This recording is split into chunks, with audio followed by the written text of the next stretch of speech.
নমস্কাৰ আপোনালোক সকলোকে পুনৰবাৰ আপোন নিউজৰ অন্য এটা ভিডিঅ'লৈ স্বাগতম জনাইছো। 1 এপ্ৰিল তাৰিখৰে পৰা এটা নতুন বিত্তীয় বৰ্ষ আৰম্ভ হৈছে আৰু 1 এপ্ৰিলৰে পৰা আমাৰ ভাৰত চৰকাৰৰ কেন্দ্ৰৰ যিখন নেকি বাজেট সেই বাজেটখনো লাগু হৈছে আৰু অসম চৰকাৰৰ যিখন বাজেট সেই বাজেটো 1 এপ্ৰিল তাৰিখৰে পৰা লাগু হৈছে বা কাৰ্যকাৰী হৈছে। তো 1 তাৰিখৰ পৰা বাজেট কাৰ্যকাৰী বা লাগু হোৱাৰ পাছৰে পৰা আপোনালোকৰ বাবে বহুতো বস্তুৰ দাম কমিছে আৰু কেইবাটাও বস্তুৰ দাম বাঢ়িছে। তো আজিৰ এই ভিডিঅ'টোত মই আপোনালোকক তাকেই জনাম যে 1 এপ্ৰিল তাৰিখৰ পৰা কি বস্তুৰ দামনো বাঢ়িলে আৰু কি বস্তুৰ দামনো কমিলে। তো ভিডিঅ'টো প্ৰথমৰ পৰা শেষলৈকে চাই থাকিব।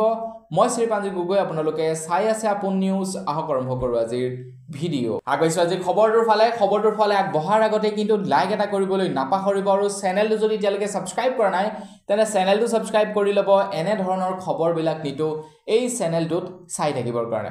আগবাঢ়ি প্ৰথমে আপোনালোকক জনাই লওঁ যে কি বস্তুতনো দাম কমিছে, তাৰ পাছত আপোনালোকক দাম বঢ়া বস্তু কেইটাৰ বিষয়ে ক'ম। প্ৰথমে যদি আপোনালোকক ভাল খবৰটো দি দিওঁ তেতিয়া লাষ্টত বেয়া খবৰটো শুনিবলৈ বেয়া নালাগিব, কিন্তু প্ৰথমে যদি আপোনালোকক দাম বঢ়াৰ কথা কৈ দিওঁ মনটো বেয়া লাগি যাব। তো সেইকাৰণে আপোনালোকক প্ৰথমে জনাই লওঁ কি বস্তুৰ দাম কমিছে। প্ৰথম কথা হৈ গ'ল, এতিয়া খবৰ ওলাইছে যে আমাৰ ভাৰতবৰ্ষত 1 এপ্ৰিল তাৰিখৰে পৰা পেট্ৰলৰ দাম 1 টকা কমিব পাৰে বুলি খবৰ ওলাইছে। 1 টকা পেট্ৰলৰ দাম এই সপ্তাহৰ ভিতৰত নহ'লেও নেক্সট সপ্তাহত কমিব বুলি জনাইছে। পেট্ৰলৰ দাম প্ৰতি লিটাৰ পেট্ৰলত 1 টকাকৈ দাম কমিব বুলি জনাইছে। আপোনালোকৰ তাত বাৰু বৰ্তমান পেট্ৰলৰ দাম কিমান? তো সিদিনা গুৱাহাটীৰ ফালে গৈছিলোঁ খেল চাবৰ কাৰণে, তাত বেছি নহয় 98। আমাৰ ইয়াতে কিন্তু 100 টকা পাৰ কৰিলে। তো আপোনালোকৰ তাত কিমান কমেণ্ট ছেকশ্যনত জনাব। তো 1 টকা যদি আমাৰ ইয়াতে কমে তেনেহ'লে আমাৰ ইয়াত 99 মান হ'ব আৰু গুৱাহাটীৰ ফালে 97 হ'ব। আপোনালোকৰ তাত কিমান কমেণ্ট ছেকশ্যনত জনাই থৈ যাব। আগবাঢ়িছোঁ ইয়াৰ পাছৰটো দাম কমা বস্তুৰ ফালে। ইয়াৰ পাছৰটো দাম কমা বস্তু হৈছে কাৰেণ্টৰ বিল। আমাৰ অসমত এতিয়া প্ৰতি ইউনিট কাৰেণ্টৰ বিলত 1 টকাকৈ দাম কমিব আৰু লগতে যিসকলে কমাৰ্চিয়েল কাৰেণ্ট ব্যৱহাৰ কৰে তেওঁলোকৰ প্ৰতি ইউনিট কাৰেণ্টৰ বিলত 25 পইচাকৈ দাম কমি যাব। 1 তাৰিখৰ পৰা এই নিয়মটো লাগু হৈছে আৰু মে' মাহৰ পৰা যিখন কাৰেণ্টৰ বিল আহিব তাত আপোনালোকে এই ৰেহাইটো লাভ কৰিব। মানে কাৰেণ্টৰ বিলত যি 1 টকাকৈ কমাইছে সেইটো আপোনালোকে মে' মাহৰ কাৰেণ্টৰ বিলতহে গম পাব। আগবাঢ়িছোঁ ইয়াৰ পাছৰটো দাম কমা বস্তুৰ ফালে। অৱশ্যে এইটো ছত্তীশগড়ত কমিছে, আমাৰ অসমত নহয়। তো তথাপিতো আপোনালোকক ভাবিলোঁ জনাই থৈ যাওঁ। তো খবৰ ওলাইছে ছত্তীশগড়ত এতিয়া মদৰ দাম 3000 টকা পৰ্যন্ত কমিছে বুলি জনাইছে। মানে যিবিলাক দামী ব্ৰেণ্ডৰ মদ সেইবিলাক 3000 টকা পৰ্যন্ত কমি গৈছে। এতিয়া ছত্তীশগড়ৰ দাম কমা মানে আমাৰ অসমতো নিশ্চয় দাম কমিব, হয়নে নহয় বাৰু? কাৰণ মদবিলাক যে কেৱল অসমতেই প্ৰডাকশ্যন হয়, অসমতেই বিক্ৰী হয় তেনেকুৱা নহয়। বাহিৰৰ পৰাও মদবিলাক যিহেতু আহে, ব্ৰেণ্ডেড যিবিলাক নেকি মদ থাকে, তো আমাৰ অসমতো খুব শীঘ্ৰেই হয়তো মদৰ দামটো কমি যাব। আগবাঢ়িছোঁ ইয়াৰ পাছৰটো দাম কমা বস্তুৰ ফালে। ইয়াৰ পাছৰ দাম কমা বস্তু হৈছে ইলেক্ট্ৰিক ভেহিকেল আৰু লগতে বাইকৰ ওপৰত ওলাইছে ইয়াৰ পাছৰটো দাম কমা বস্তু। খবৰ ওলাইছে ইলেক্ট্ৰিক ভেহিকেলৰ দামটো কমিব। কিয় বাৰু জানেনে?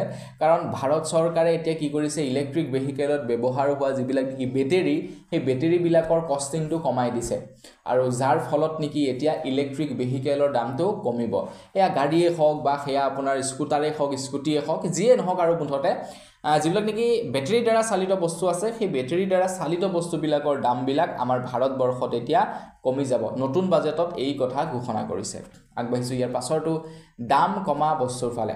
ইয়াৰ পাছৰ দাম কমা বস্তুটো হৈছে যে 12 লাখ টকা পৰ্যন্ত এতিয়া আপোনালোকে টেক্স পৰিশোধ কৰিব নালাগে। যিবিলাকে নেকি প্ৰত্যেক মাহে 1 লাখ টকা উপাৰ্জন কৰে তেওঁলোকে এতিয়া 1 টকাও টেক্স পৰিশোধ কৰিব নালাগে।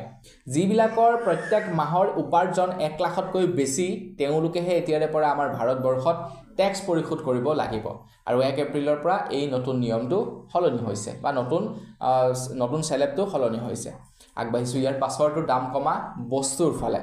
খবৰ ওলাইছে যে আমাৰ ভাৰতবৰ্ষত ব্যৱহাৰ হোৱা যিবিলাক নেকি এৰোপ্লেন আছে, এৰোপ্লেনত ব্যৱহাৰ হোৱা যিবিলাক নেকি ফিউল আছে, ফিউলৰ দামটো 6000 টকা কমিছে বুলি জনাইছে।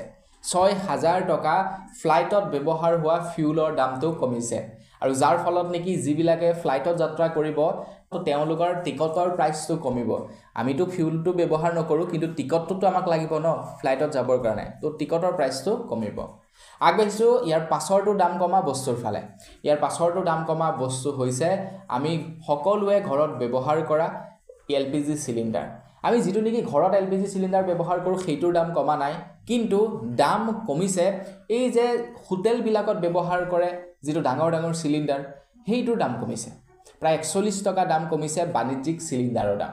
তো এইখিনিতে এতিয়া LPG চিলিণ্ডাৰৰ দাম আপোনালোকে কিমান নিশ্চয় জানে। আপোনালোকে যদি বিচাৰিছে যে মই খৰিত ভাত বনাব বিচাৰোঁ, গেছ বাদ দিম আৰু ইমান দাম বাঢ়িছে, তো আপোনালোকক ডেছক্ৰিপশ্যনত নহ'লে ইয়াতে ক'ৰবাত এটা প্ৰডাক্টৰ লিংক দিয়া আছে, যিটো এটা খুব সুন্দৰ পৰ্টেবল চৌকা, য'ত আপোনালোকে কম খৰিত বেছিকৈ জুই জ্বলাব পাৰিব। মানে আপোনালোকে এনেই নৰ্মেলি আপোনালোকৰ ঘৰৰ চৌকাটোত যদি ইমানখিনি খৰি লাগে আপোনালোকৰ ভাতখিনি বনাবৰ কাৰণে, কিন্তু এই চৌকাটোত আপোনালোকে অলপমান টুকুৰা খৰি দিলেই ভাত বনাব পাৰিব। একদম কম খৰিত হৈ গুচি যায়, গেছৰ নিচিনা জ্বলে। তো আপোনালোকে চেক কৰিব, ইয়াতে ক'ৰবাত দিয়া থাকিব লিংক, এইফালে বা এইফালে, নহ'লে বা আপোনালোকে ভিডিঅ' ডেছক্ৰিপশ্যনৰ লিংকটো পাই যাব। এতিয়া আপোনালোকক জনাম যে কি বস্তুটো দাম বাঢ়িছে 1 তাৰিখৰ পৰা। দাম কমাৰ কেইটাৰ বিষয়ে ক'লোঁ, এতিয়া কি বস্তুৰ দাম বাঢ়িছে সেই সম্পৰ্কে জনাম। প্ৰথমেই খবৰ ওলাইছে গাখীৰৰ দাম হেনো বাঢ়িছে বোলে। প্ৰায় 4 টকা প্ৰতি লিটাৰ গাখীৰৰ দাম বাঢ়িছে। লিকুইড গাখীৰ যিবিলাক পেকেটত পোৱা যায়, সেই পেকেটত পোৱা গাখীৰবিলাকৰ দাম প্ৰতি লিটাৰত 4 টকাকৈ বৃদ্ধি পাইছে। আগতে 74 আছিল, এতিয়া মানে 74 আছিলে পাৰ লিটাৰ, এতিয়া 78 মান হৈ যাব। মানে প্ৰায় 80 টকাৰ ওচৰা-ওচৰি হ'ব প্ৰতি লিটাৰ গাখীৰৰ দাম, লিকুইড গাখীৰৰ দাম। আগবাঢ়িছোঁ ইয়াৰ পাছৰটো দাম বঢ়া বস্তুৰ ফালে। ইয়াৰ পাছৰ দাম বঢ়া বস্তুটো হৈছে LED TV, LCD TV, smart meter, এইবিলাকৰ দামটো এতিয়া বাঢ়িব বুলি জনাইছে। LED TV, LCD TV, smart meter, এইবিলাকৰ দামটো এতিয়া বাঢ়ি যাব। তো এইবিলাকৰ দামটো কিয় একজেক্টলি বৃদ্ধি কৰিছে সেই সম্পৰ্কে নাজানো, হয়তো চাগে GST বৃদ্ধি কৰি দিছে, যাৰ কাৰণে চাগে এইকেইটা বস্তুৰ দাম 1 এপ্ৰিলৰ পাছৰ পৰা বৃদ্ধি পাব। তো আপোনালোকে যদি টিভিও ল'ব বিচাৰে কম দামত, আপোনালোকৰ কাৰণে এটা বেষ্ট টিভিৰ লিংকো ইয়াতে ক'ৰবাত দি থ'ম, ল'ব পাৰিব। 43 ইঞ্চ টিভি মাত্ৰ 13,000 টকা। মই ঘৰত ব্যৱহাৰ কৰি আছোঁ, প্ৰায় 2 বছৰমান হৈ গ'ল। 43 ইঞ্চ, এতিয়ালৈকে একো প্ৰব্লেম পোৱা নাই। বাকী মোৰ লগত লোৱা বেলেগ কোম্পানীৰ টিভি, মানে ব্ৰেণ্ডেড কোম্পানীৰ টিভি আপোনাৰ হেং মাৰে। এতিয়া মোৰটো পূৰা ফটাফট চলে। আপোনালোকে যদি ল'ব বিচাৰে টিভি, দাম বঢ়া নাই কিন্তু এতিয়ালৈকে কমি আছে, 13,000 মান টকাত আপোনালোকে লাভ কৰিব। ইয়াতে ক'ৰবাত লিংক দি ৰাখিম, আপোনালোকে লৈ ল'ব। ভিডিঅ' ডেছক্ৰিপশ্যনত নহ'লে স্ক্ৰীণত ক'ৰবাত থাকিব প্ৰডাক্টৰ লিংক, লৈ ল'ব। আগবাঢ়িছোঁ ইয়াৰ পাছৰটো দাম বঢ়া বস্তুৰ ফালে। ইয়াৰ পাছৰটো দাম বঢ়া বস্তু হৈছে আকৌ সোণ। সাংঘাতিক ৰকমে সোণৰ দাম বাঢ়িছে। 2024 আৰু 2025 যিখন নেকি বাজেট ধাৰ্য হৈছিলে, 2024 আৰু 2025 বাজেট ধাৰ্য হোৱাৰ সময়ত সোণৰ দাম 74,000 নে কিমান আছিলে, এতিয়া 94,000 পালেগৈ সোণৰ দাম। 94,000 প্ৰতি 10 গ্ৰাম সোণৰ দাম পালেগৈ। মানে 1 বছৰতেই প্ৰায় 14,000তকৈ অধিক দাম বৃদ্ধি পাইছে সোণৰ। চাওক কিমান বৃদ্ধি পাইছে। তাৰ পাছতে আকৌ দাম বঢ়া বস্তুটোৰ হৈছে খবৰ ওলাইছে যে যিবিলাক হোটেলৰ প্ৰাইচ 7,500 টকাতকৈ বেছি, মানে যিবিলাক হোটেলৰ ৰুমৰ প্ৰাইচ 7,500 টকাতকৈ বেছি, সেইবিলাক হোটেলত এতিয়া আপোনালোকে আৰু টকা ভৰিব লাগিব, কাৰণ আপোনালোকে 18% GST দিব লাগিব প্ৰত্যেকটো খাদ্যত, সেই হোটেলত ব্যৱহাৰ কৰা প্ৰত্যেকটো বস্তুত। মানে কোনোবা এখন হোটেলত যেনিবা আপোনালোকে থাকিবলৈ গ'ল, সেই হোটেলখনৰ ৰুমৰ ৰেণ্ট যেনিবা 7,500 টকা, আপোনালোকে 7,500 টকাটো দিব লাগিবই, লগতে 18% GST, আৰু তাতে যি বস্তু খাব প্ৰত্যেকটো বস্তুতে আপোনালোকে 18% GST পৰিশোধ কৰিব লাগিব। আৰু 1 এপ্ৰিলৰ পৰা এই নিয়মটো সলনি হৈছে। আগবাঢ়িছোঁ ইয়াৰ পাছৰটো দাম বঢ়া বস্তুৰ ফালে। ইয়াৰ পাছৰটো দাম বঢ়া বস্তু হৈছে আকৌ এতিয়া টোল টেক্স বৃদ্ধি হ'ব, আৰু প্ৰায় 100 টকালৈকে টোল টেক্স বৃদ্ধি হ'ব বুলি জনাইছে। 5 টকাৰ পৰা ধৰি 100 টকা পৰ্যন্ত টোল টেক্স বৃদ্ধি হ'ব। এতিয়া আমাৰ ভাৰতবৰ্ষৰ প্ৰত্যেকটো টোল গেটতেই দাম নিৰ্ধাৰণ কৰিব NHAI যে কিমান হ'ব কিমান নহ'ব। মুঠতে 5 টকাৰ পৰা 100 টকালৈকে টোল টেক্স বৃদ্ধি হ'ব। আগবাঢ়িছোঁ ইয়াৰ পাছৰটো দাম বঢ়া বস্তুৰ ফালে।